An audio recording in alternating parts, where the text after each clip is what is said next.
This is like Yachty rapping. This is like he rapping for the children. And that's my, yo dog, I had to look up how old this nigga was when I finished listening to the album. You are 36.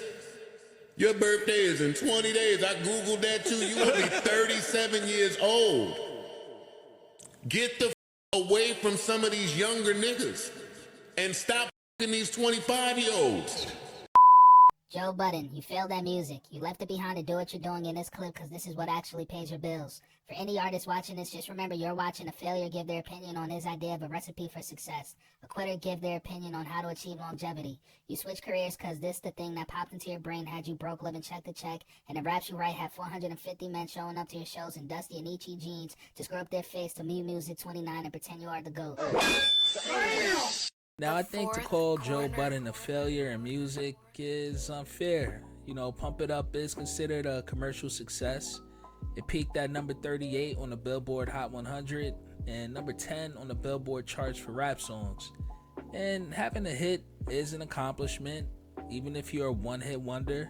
Having a song land on Billboard is an accomplishment that many artists of any genre don't achieve, unfortunately. And I know Pump It Up gets treated like a meme, but, you know, I think Joe Budden at least deserves some props for that. And Joe as a rapper has gotten his respect.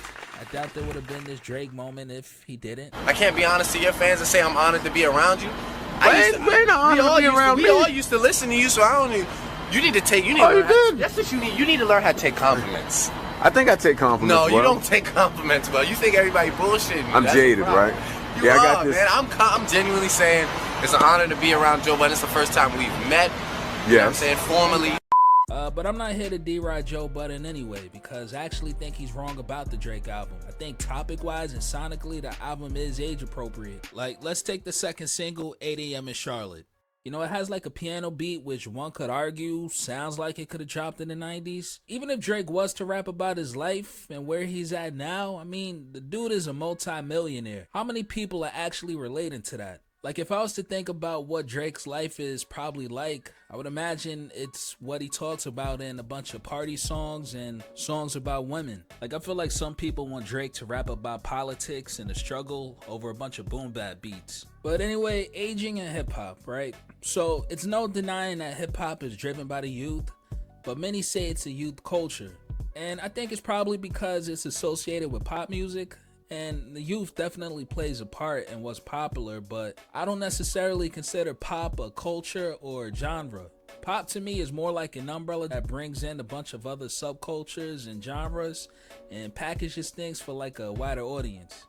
I mean, there's rap songs, country songs that won't even touch pop radio stations or playlists, but it's still popular for the consumers of that particular genre. Hip-hop has had no choice but to be a youth culture because a lot of the people that started it are just now getting old. And look, there's no other genre of music or art form really that considers aging a problem. It seems like it's only a hip-hop thing. I remember a few years ago, Post Malone had caught some backlash for his comments on hip-hop.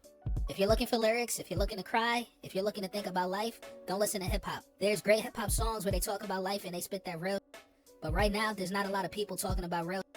Whenever I want to cry, whenever I want to sit down and have a nice cry, I'll listen to some Bob Dylan. Now, many said that Post Malone is a culture vulture for those comments. And yeah, those comments were wild. But I just want to highlight the fact that Bob Dylan is in his 80s. And I think he's on like his 40th album.